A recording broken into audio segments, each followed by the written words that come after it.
Right ముందుగా చందు శ్రీనివాస్ గారితో మాట్లాడదాం. చందు గారు good evening sir. Good evening అండి. సో త్యాగాలకి పెద్దపేట, ఎప్పుడెప్పుడు నాగబాబు గారికి ఏం పదవి ఇస్తారా అని అందరూ కూడా ఆశగా ఎదురు చూసింది జనసేన క్యాడర్ మొత్తం కూడా. ఎందుకంటే నాకు తెలిసి బహుశా ఎవరో కూడా ఆయన ప్లేస్లో ఉండి ఎంపీ సీట్ని వదులుకోరు. ఎందుకంటే ఉదాహరణ చూస్తే ఎంతోమంది ఇప్పుడు ఉన్నటువంటి తెలుగుదేశంలో కానీ లేకపోతే గతం వైఎస్ఆర్సీపీలో కానీ వారి బంధువులు ఒక్కొక్కరు 5-6 పైన ఉంటారు, ఎమ్మెల్యేలుగా, ఎంపీలుగా, మంత్రులుగా, రాజ్యసభ సభ్యులుగా. కానీ ఇక్కడ కేవలం పవన్ కళ్యాణ్ గారు ఒక్కరే, ఇంకా ఆయన బంధువులు ఎవరు ఈ పార్టీలో లేరు.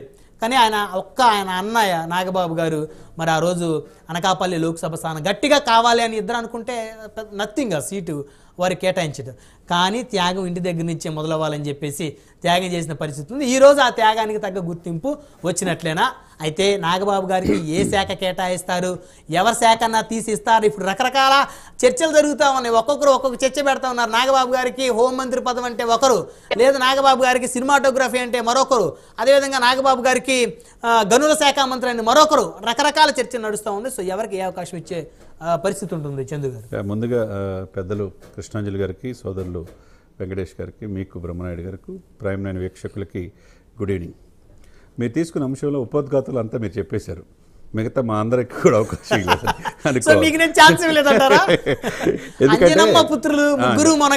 మీ టైటిల్ కూడా బాగా పెట్టారు. ఎందుకంటే స్వర్గీయ వెంకటరావు గారికి, అంజనీదేవి గారికి పుట్టిన ఆ బిడ్డలు ఈ సమాజంలో ఏదో తన కోసం బతకటమే కాకుండా సమాజంలో ప్రజల కోసం బతికేట్టుగా తల్లిదండ్రులు తీర్చిదిద్దారు.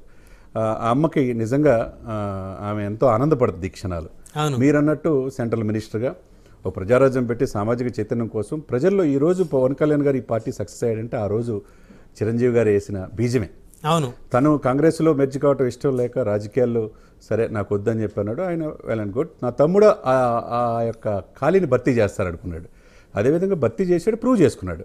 ఆ తర్వాత ఎండలో మండుటెండలో పవన్ కళ్యాణ్ గారు తిరిగిన తీరు పాప అవన్నీ కూడా ఆ తల్లి చాలా బాధపడింది, ఎందుకయ్యా నీకు ఈ రాజకీయాలని. కానీ ఆయన 100% ప్రూవ్ చేసుకున్నాడు. అంటే ఎవరు ఎక్స్పెక్ట్ చేయలే ఈ స్థాయి. ఆ తర్వాత అది ప్రూవ్ చేసుకున్నాడు. తల్లికి తండ్రిలాగా భావించే చిరంజీవి గారికి, తర్వాత తల్లిలాగా భావించే వదిన గారికి, తల్లికి, అందరికీ కూడా పాదాభివందనం చేశాడు. ఆ క్షణాల్లో మీరు చూస్తే కనుక నాగబాబు గారు చిన్నపిల్లడు అయిపోయాడు.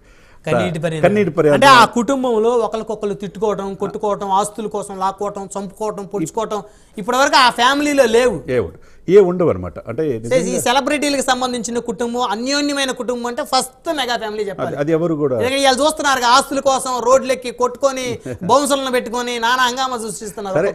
అవన్నీ సరే, వాళ్ళ యొక్క ఇది ఏదైనా కుటుంబ వ్యవస్థకి అన్న అంటే ఎలా ఉండాలి, తమ్ముడు అంటే ఎలా ఉండాలి, కుటుంబం అంటే ఎలా ఉండాలి అనేది ప్రేమ, అనురాగం, ఆప్యాయత అవన్నీ కూడా ముందు మన కుటుంబ సభ్యులు మనం ప్రేమిస్తేనే కదా సార్, తర్వాత మన బంధువుల్ని, సమాజాన్ని ప్రేమించేది. ఇప్పుడు బ్రహ్మనాయుడు గారు మమ్మల్ని కూడా మాట్లాడండి. బ్రహ్మనాయుడు గారు అన్ని మళ్ళీ మొత్తం మీరే మాట్లాడు.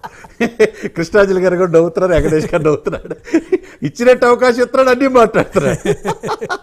నేనేమంటానంటే స్వామి వివేకానంద ఒక మాట చెప్తారు, మనం కూడా చదువుకున్న విశ్వవిద్యాలయం నుంచి బయటకు వచ్చాం కాబట్టి, to do something your family, ముందు నీ కుటుంబాన్ని చూసుకో, తర్వాత నీ దేశానికి సేవ చేయమంటాడు. అట్లే కుటుంబానికి, తర్వాత ప్రజలకి, ఈ దేశానికి సేవ చేసే దిశగా ఆ రోజు చిరంజీవి గారు కావచ్చు, ఈరోజు పవన్ కళ్యాణ్ గారు వెళ్తున్నారు, జాతీయ స్థాయి నాయకుడు అయిపోయాడు. ఆ తర్వాత ఇప్పుడు ఇన్నాళ్ళకి తన తమ్ముడు కోసం దశాబ్దం పైన ఉంటా తన టైని, తన ఆరోగ్యాన్ని, తన వృత్తిని కూడా పక్కన పెట్టి ఎట్లయినా తమ్ముడిని అసెంబ్లీలో చూడాలనే కాంక్షతో ఆయన పిఠాపురంలో ఫ్యామిలీ అంతా ఉండి, తన బిడ్డ వరుణ్ కావచ్చు, నిహారిక కావచ్చు, తను ప్రత్యేకంగా ఉండి పిఠాపురంలో తన తమ్ముడు గెలుపు కోసం కృషి చేశాడు చూసారా, అది ఎప్పటికీ మర్చిపోలేదు, ఎవరు కూడా అట్లా చేయలేరు. సరే, అదేవిధంగా ఒకప్పుడు నర్సాపురం ఎంపీగా పోటీ చేశారు, ఓడిపోయారు. కానీ రాజకీయాలంటే ఇష్టం. పలు సందర్భాల్లో పవన్ కళ్యాణ్ గారు కూడా చెప్పారు, నాకు నా అన్నయ్య నాగబాబు గారే నాకు స్ఫూర్తి అని. తర్వాత తమ్ముడు ఆదేశానికి అనుగుణంగా అనకాపల్లి పోటీ చేద్దాం అనుకున్నాడు, ఇల్లు కూడా తీసుకున్నాడు, ప్రచారానికి సిద్ధమైపోయాడు.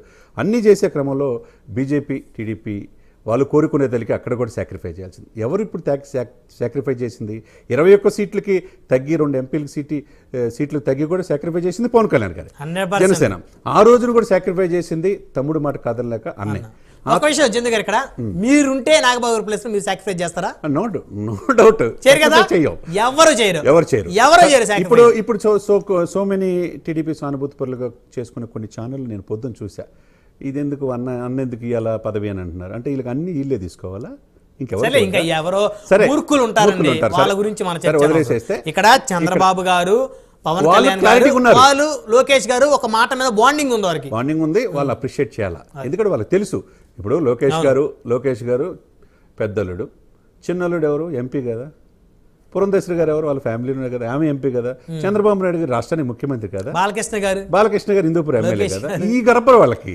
సరే ఇక్కడ ఏంటంటే సార్ బ్రహ్మనాయుడు గారు ఏదైనా కానీ సరే అతనిలో నేను చాలా నాకు 20 సంవత్సరాల క్రితం తెలుసు, ఈ మధ్య కాలంలో లేదు, కానీ అతనిలో దూరదృష్టి ఎక్కువ, రాజకీయ ఆలోచన ఎక్కువ, ప్రజలకు సేవలు చేయాలనే ఆలోచన ఎక్కువ. ఎందుకంటే నాగార్జున వెస్ట్లో ఒక 5,000 మంది బ్లడ్ క్యాంప్ చేసినప్పుడు నేను ఓ రోజు చీఫ్ గెస్ట్గా ఆయన తీసుకెళ్ళినప్పుడు అప్పుడు చూశాను నేను అతను సుదీర్ఘమైన దృష్టి, తన అన్నదమ్ములకి మొక్కలంటే ఇష్టం, పర్యావరణం అంటే ఇష్టం, అవన్నీ కూడా ఫ్యాన్స్ని ముందు ముఖ్యంగా ఆయనకి ఎందుకు ఇవ్వాల్సి వచ్చిందంటే చెప్తానండి. ప్రధాన కారణం చిరంజీవి గారి అభిమానుల సంఘం గౌరవ అధ్యక్షుడిగా ఉంటూ ఆ యొక్క ఎవరు బయటికి పోకుండా ఆ చిరంజీవి మెగా అభిమానుల్ని జనసేన కనెక్ట్ చేశాడు, చిరంజీవి మెగా అభిమానుల్ని టీడీపీకే కనెక్ట్ చేశాడు, చిరంజీవి మెగా అభిమానుల్ని బీజేపీ కనెక్ట్ చేశాడు, 3 పార్టీలు కనెక్ట్ చేశాడు.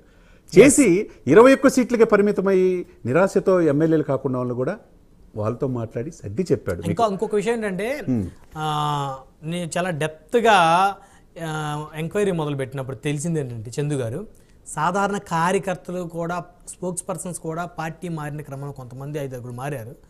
వాళ్ళకు కూడా ఫోన్ చేసి నాగబాబు గారు బ్రతిలాడారని తెలిసి షాక్ అయ్యాను నేను.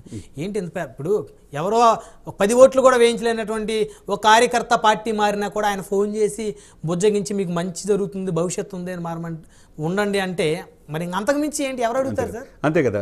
ఇక అటువైపు అప్ టు రాయలసీమ నుంచి, ఉత్తరాంధ్ర నుంచి, కోస్తా నుంచి అన్ని ప్రాంతాల్లో ఫ్యాన్స్ ఎక్కడ పోకుండా కాపాడాడు. అది మెయిన్ ఈ విజయం జనసేనలో. తర్వాత తన తమ్ముడు గెలిపించుకోవడంతో పాటు బలమైన సామాజిక వర్గాన్ని ఎక్కడ కూడా డివైడ్ కాకుండా అందరిని ఒక తాటిపై తీసుకొచ్చాడు. అంటే కులాల కలిపే సిద్ధాంత విషయంలో పవన్ కళ్యాణ్ గారు చూపించిన చొరవ ఇంప్లిమెంట్ చేసి నాగబాబు గారు చూపించారు. ఒకవైపు మనోహర్ గారు నడిపే సమయంలో ఎవరైనా చెప్పుకోవాలంటే రెండో ఆప్షన్ లేని సమయంలో కరెక్ట్ టైంలో నాగబాబు గారు వచ్చాడు. కాబట్టి తన సమస్యలు ఆయన చెప్పుకోగలిగారు. అంతే కదండి. బిజీ షెడ్యూల్ వల్ల జనసేన నాయకుడు, ఆ పార్టీ అధినేత రాష్ట్రం మొత్తం తిరగాల, ఢిల్లీ తిరగాల, ఈ పొత్తులు కలపాల. ఆ సమయంలో ఒక చుక్కానిలాగా, ఒక ట్రబుల్ షూటర్ లాగా అక్కడ పార్టీకి ఇరుసులాగా పనిచేశాడు.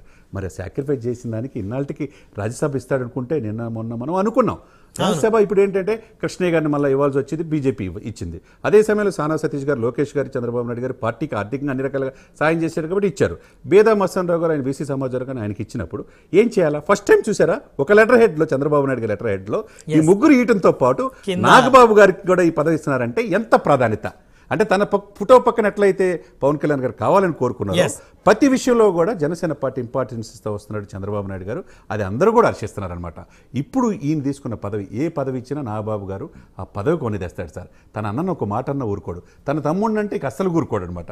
ఎప్పుడు సోషల్ మీడియాలో యాక్టివ్గా ఉండి ఆయన సామాజిక సమస్యలను, ఈ దేశ భవిష్యత్తు కోసం ఎప్పుడు పరితపిస్తుంటాడు. ప్రజల కోసం ఏదో చేయాలని తపనే వాళ్ళకి. కాబట్టి నాగబాబు గారికి ఏ పదవి ఇచ్చినా ఆ పదవికి వన్ని తెచ్చే అవకాశం ఉంది. ఇప్పుడు దాకా ఒక వ్యక్తే, ఒక సింహం, ఒక పులి వెళ్తుంది అనుకుంటున్నారు. దాంతోపాటు కొదమ సింహం దిగింది. వీళ్ళిద్దరూ కూడా అసెంబ్లీలో అడుగు పెడితే ఎలా ఉంటుందో దాన్ని కూడా చూడొచ్చు అనమాట. సో ఎన్నో దశాబ్దాల మెగా అభిమానుల కళ. సరే ఇంకోటి ఉందనుకుంటా, చిరంజీవి గారిని కూడా ఉన్నతమైన స్థానంలో చూడాలని. పాపం చాలా రోజుల తర్వాత ఆ అభిమానుల కళ మరి ఇప్పుడు సాకారం అవుతుంది. డెఫినెట్గా ఇదైద్ది. ఇంకోటి చెప్తాను నేను, తన తమ్ముడు అధ్యక్ష అని ప్రమాణ స్వీకారం చేయాలి అసెంబ్లీని అని చెప్పి చూడటానికి నాగబాబు గారు అమరావతి వచ్చినప్పుడు నేను కూడా అప్పుడు ఉన్నప్పుడు ఆయన కళ్ళమట నీళ్లు చూస్తే తన తమ్ముడు ఎంత కష్టపడ్డాడు చూశాడు. ఆ రోజు తమ్ముడు కోసం చూశాడు, ఈ రోజు ఈ అన్న కోసం ఆ తమ్ముడు చూడబోతున్నాడు. ఆ అన్న మెగాస్టార్ కూడా రేపు అంతే కదా. ఖచ్చితంగా చందు గారు, ఇప్పుడు మంచి చాలా స్లోగా ఎక్కుద్ది ప్రజలకి, పాయిజన్ చాలా ఈజీగా. పాలిటిక్స్ అంటేనే పాయిజన్ అన్నమాట. పాలిటిక్స్ తెలిసి సమకాలీన పరిస్థితుల్లో ముందుకెళ్తున్నాడు కాబట్టి రేపటి రోజున ఈ 3 ఖాళీ అయిన ఎమ్మెల్సీలు యాజ్ ఎర్లీ యాజ్ పాసిబుల్ ఆయన మంత్రిగా ప్రమాణ స్వీకారం చేస్తాడు. ఆ 3ట్లో ఒకటి ఇవ్వచ్చు. కాబట్టి ఇటువంటి కూటమికి హ్యాపీగా ముందుకెళ్లే అవకాశం. మళ్ళీ వస్తాం చంద్ర గారు. మంతటి కృష్ణాయన్ గారు ఉన్నారు, రాజకీయ విశేషకులు. కృష్ణాయన్ గారు, గుడ్ ఈవినింగ్ అండి.